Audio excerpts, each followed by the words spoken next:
Sesame candy.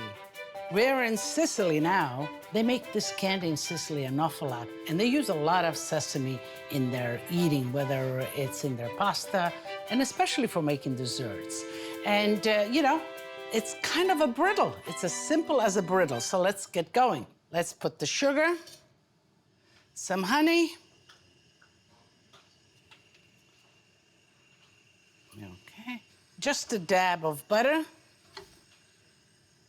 And a little bit of water to begin the melting process, just like that. So in a nice pan, a nice thick pan, you don't want it to burn. And you stand by it because, sugar, when you melt it, when you make it into caramel, it really burns very fast.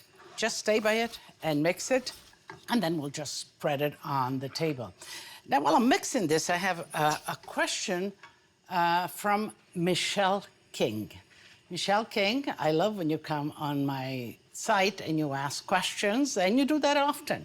You want to know sugar, when does it become caramel, when does it melt? Well, it is as simple as this, Michelle. You see, you put it in a pan over some heat, you stand by it, and you let it caramelize. So you let it begin to get nice and loose and a great caramel color, just not burn. So thank you for asking, Michelle. So what's important is that you have a cold surface, a heat-resilient surface, like marble, like stainless steel. And what you want to do with it is you want to lubricate it a little bit, so when you spread down the brittle, it doesn't stick. Okay. And this is one of those easy things, that when you say, well, gee, I don't want to make a big cake. I don't want a lot of sweets, but I want something sweet for my guests, for the family. We used to make these all the time. Grandma used to make that all the time. And sometimes, we didn't have all of these fancy things. It was just sugar, maybe some nuts. Sometimes she would even put the raisins in there and then just spread it. And we wouldn't wait for her to cut it or something. We would just crack it all up. It was like cracking a glass. And we would eat the pieces. Okay, the color is coming, so let's put in the lemon rind, the orange, and let me close the heat. It doesn't need to cook anymore now. All the flavors will come out. The sugar is hot enough. Cinnamon. Let's put the sesame. Let's put the toasted almonds. So, you have a lot of nuts and sesame here.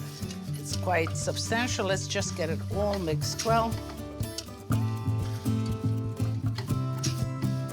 Okay.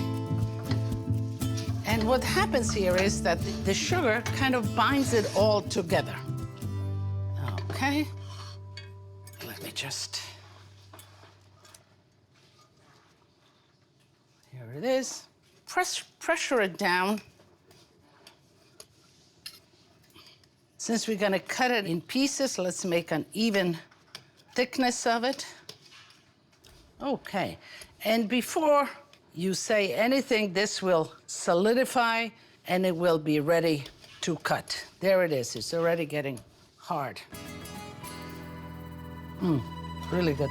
And we'll cut it in pieces. Let me just trim it right.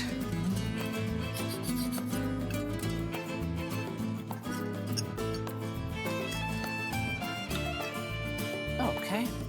So how would you like to? Maybe we'll cut it this way and then maybe go on a little bias. Okay, that looks good to me.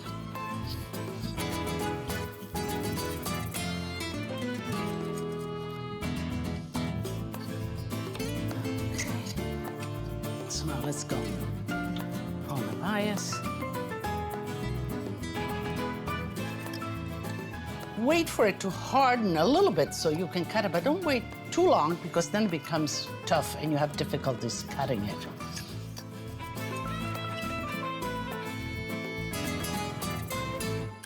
Okay. Here we are.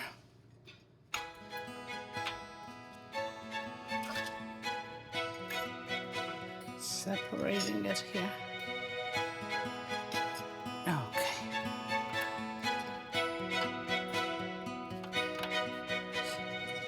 Okay, so we'll let it cool right here.